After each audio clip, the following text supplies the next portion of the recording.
Olá, seja muito bem-vindo ao Café Virtual. Que bom que você está aqui comigo para meditarmos mais um pouquinho na preciosa palavra de Deus. E hoje o nosso tema é agente secreto. Você gosta de filmes de espionagem, de mistério, livros, né? De maneira geral, a maioria gosta, né? Tanto é que fez muito sucesso o 007, o filme, né, sobre espionagem, sobre agente secreto, que foi lançado o primeiro filme em 1962. Os atores foram envelhecendo, sendo substituídos. Me parece que o último foi lançado em 2021. Então, toda essa saga continuou. Agora, veja bem, eu que gostaria de pensar do ponto de vista espiritual, sobre 007, sobre agente secreto. Existe, né? Vou contar uma experiência que eu tive. Há muitos anos atrás, eu fui membro de uma banca examinadora de um concurso público para professor titular. Nós éramos em 5 professores, o tema era evolução. E durante o período em que a pessoa, o candidato, fazia a prova, né, a gente ficava conversando numa salinha e saiu o assunto sobre Deus. O tema era evolução, então saiu. E um dos professores mais velhos, né, e bem conhecido mundialmente, ele se declarou ateu, disse que era judeu. E eu então comecei a conversar, dizendo que eu cria em Deus, e comecei a contar algumas experiências com Deus, né, falando a respeito de Jesus, aproveitando a oportunidade, e foi uma conversa muito interessante. E quando nós saímos para o almoço, um dos membros da banca falou: Regina, vem comigo, né, para o almoço, te dou carona, né, até o restaurante. E eu fui com ele. E quando eu sentei no carro dele, ele começou a falar: Regina, que bênção, que coisa boa, tudo aquilo que você falou, eu curti demais, eu fiquei muito feliz, tal. Eu também sou cristão. Eu falei: que bom, mas por que você não comentou, não falou? E ele disse assim: não, você estava falando tão bem, eu não quis atrapalhar, e não se declarou cristão. E eu brinquei com ele: que beleza, você é agente secreto, né? Um cristão que é um agente secreto, fica escondido. E depois ele começou a contar para mim, a compartilhar os problemas que ele estava enfrentando. E é o que acontece com quem se distancia de Deus. Os problemas vêm, vão se acumulando, se tornam montanhas intransponíveis. Sabe, gente, como nós temos que acordar e tomar cuidado. Lá em Mateus 10, 32, Deus fala assim: quem, pois, me confessar, Jesus fala, diante dos homens, eu também o confessarei diante do meu Pai que está nos céus.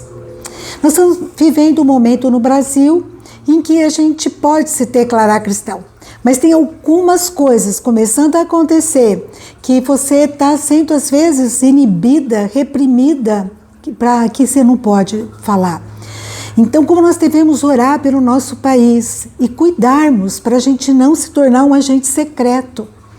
Eu lembrei de um caso de uma moça, muitos anos atrás, no outro país, que ela estava sendo morta por causa do evangelho, e o carrasco falou baixinho para ela: renega a sua fé, fala que você não vai mais conseguir essa religião, e daí eles não matam você, você é tão jovem.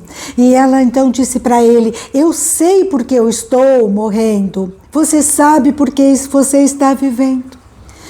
Ah, meus amados, quantos camaleões, né? Pessoas que se misturam com o meio e que não tomam uma posição. Camaleão é aquele lagartinho, né? Que ele consegue mudar a cor, o desenho da sua pele, até o padrão dos desenhos, conforme a temperatura, a luminosidade, conforme as suas emoções, se ele está com medo, se ele vai para o acasalamento. Então ele começa a mudar o padrão, né? Temperatura, emoções mudam esse padrão. Mas a gente, como cristão, nós não podemos, né? Tem coisas que são inegociáveis, a gente tem que ficar firme, né? Não usar máscara. E hoje nós estamos vendo muitos cristãos se comportando assim, como agente secreto, como o camaleão. Por quê que eles fazem isso? Muitos deles, porque na realidade são cristãos assim, por herança, isso não existe, né? Deus não tem netos, ele tem filhos, né? Então acostumou a ir na igreja, vai, e ainda não teve uma conversão, realmente, uma entrega nas mãos de Deus. Eu não sei se você está nesse esquema, se você é assim, nessa identidade, né? Que ainda não se entregou na presença de Deus. Busque o Senhor, se entregue, peça perdão, consulte alguém, converse com alguém, mas não fique sem se entregar totalmente na presença de Deus, né? Realmente se entregue na presença dele. Peça a ele que se converta os teus pensamentos, os teus sentimentos, a tua vida, o teu modo de pensar, de agir. Né? Não vá no caminho daquelas pessoas que querem estar na igreja e querem estar no mundo, né? Aproveitando o melhor dos dois.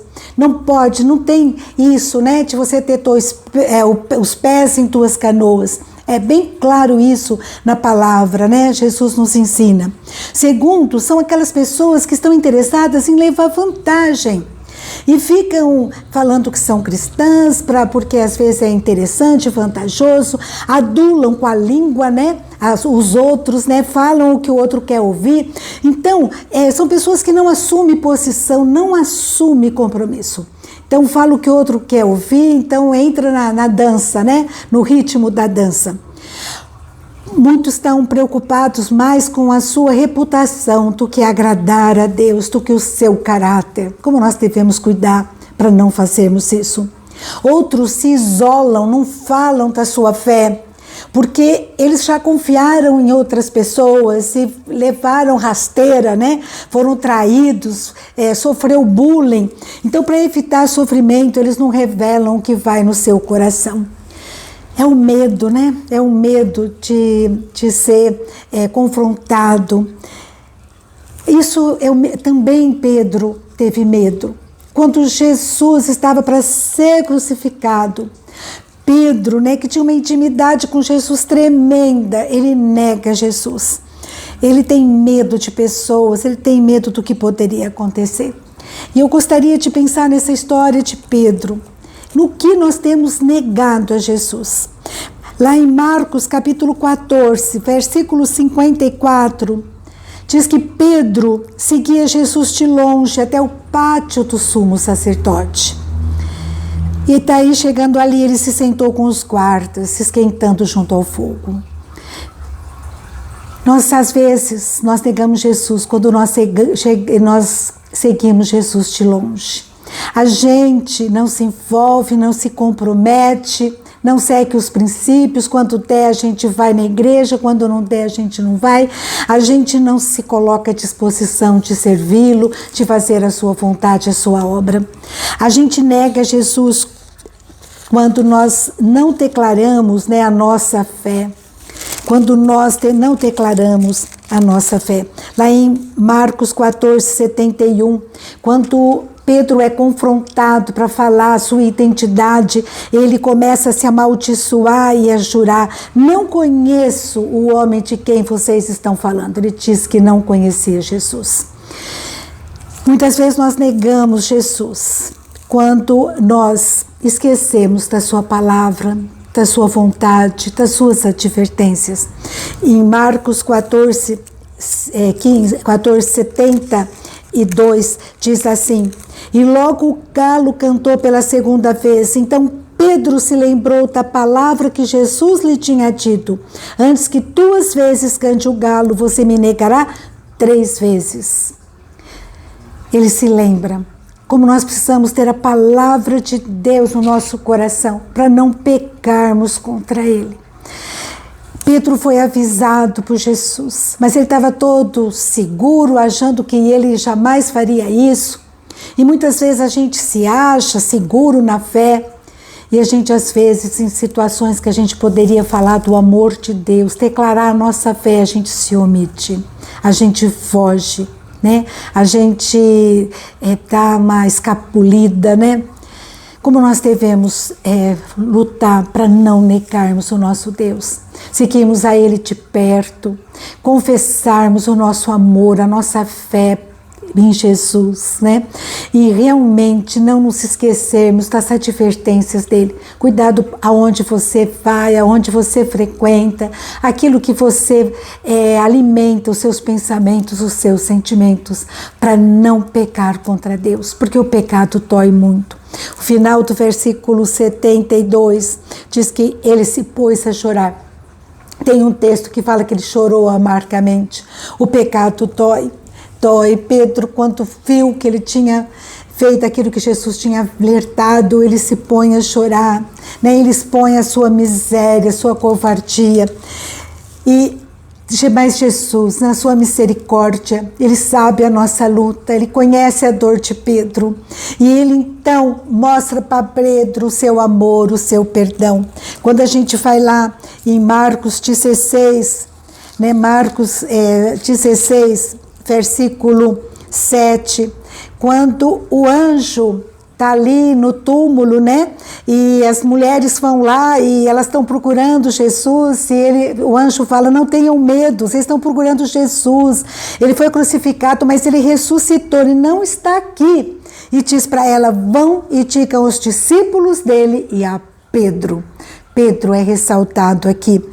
E diz assim: ele está indo adiante de vós para Galileia, lá vocês o verão.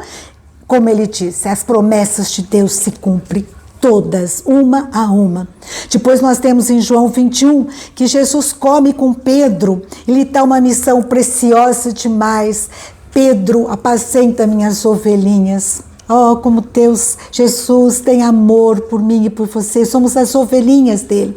E ele fala: Pedro, apacenta as minhas ovelhinhas. O amor, o carinho, né, que Jesus demonstra para Pedro é muito grande. E Pedro decide mudar a sua história. Ele passa a falar de Jesus sem subterfúgios, né? Sem evasivas. Pedro, de covarde, ele passa a falar com uma ousadia diante dos poderosos da época, ao ponto que lá em Atos 4, versículo 13, diz assim: ao verem a intrepidez de Pedro e João, sabendo que eles eram homens iletrados e incultos, admiraram-se e reconheceram que haviam eles estado com Jesus. Pedro restaurado, tratado, perdoado, transformado, porque ele tinha estado com Jesus ressurreto. Estar com Jesus deve fazer toda a diferença na minha vida e na sua vida. E Deus, ele não nos chamou para covardia, para sermos medrosos, ele nos fez ousado. Está lá em 2 Timóteo 1,7. Pois Deus não nos deu espírito de covardia, mas de poder, de amor, de equilíbrio, né? De moderação. Sozinho é impossível nós sermos embaixadores de Jesus aqui na terra, mas quando ele está trabalhando na nossa vida, nós não estamos tão distante dele, nós estamos buscando a ele, estamos com as promessas dele dentro do nosso coração, ele nos capacita, ele é o Deus do impossível. Lá em Josué 1,9, Deus diz para mim e para você: sede fortes e corajosos, não temais e não vos atemorizeis diante deles, porque o Senhor, vosso Deus, esse é o nosso Deus, é o Senhor, né? E ele vai convosco, não vos deixará, não vos desamparará. Esse é o nosso Deus que prepara o nosso caminho, que vai adiante de nós, cuida de nós, né? Somos blindados com a proteção de Deus e nada de mal nos acontece. Nós estamos vivendo momentos delicados na história do Brasil, que nós possamos realmente termos ousadia para falar do amor de Deus, da palavra de Deus, com a integridade que ela nos é apresentada, para que todos saibam, vejam que o nosso Deus, ele mandou Jesus para nos lavar e nos purificar de todo o pecado, mas ele quer de mim e de você uma nova vida, uma vida transformada, tratada, longe daquilo que a Bíblia, que a palavra contém, que nós possamos ser realmente embaixadores, né? Instrumentos de Deus para levar essa palavra na sua inteireza, né? Em todo o tempo. Amém? Um grande abraço para você, reflita sobre essa palavra, que sejamos bênção por onde quer que Deus nos colocar, em nome de Jesus. Um grande abraço, Fica com Deus e até a próxima, se Deus quiser.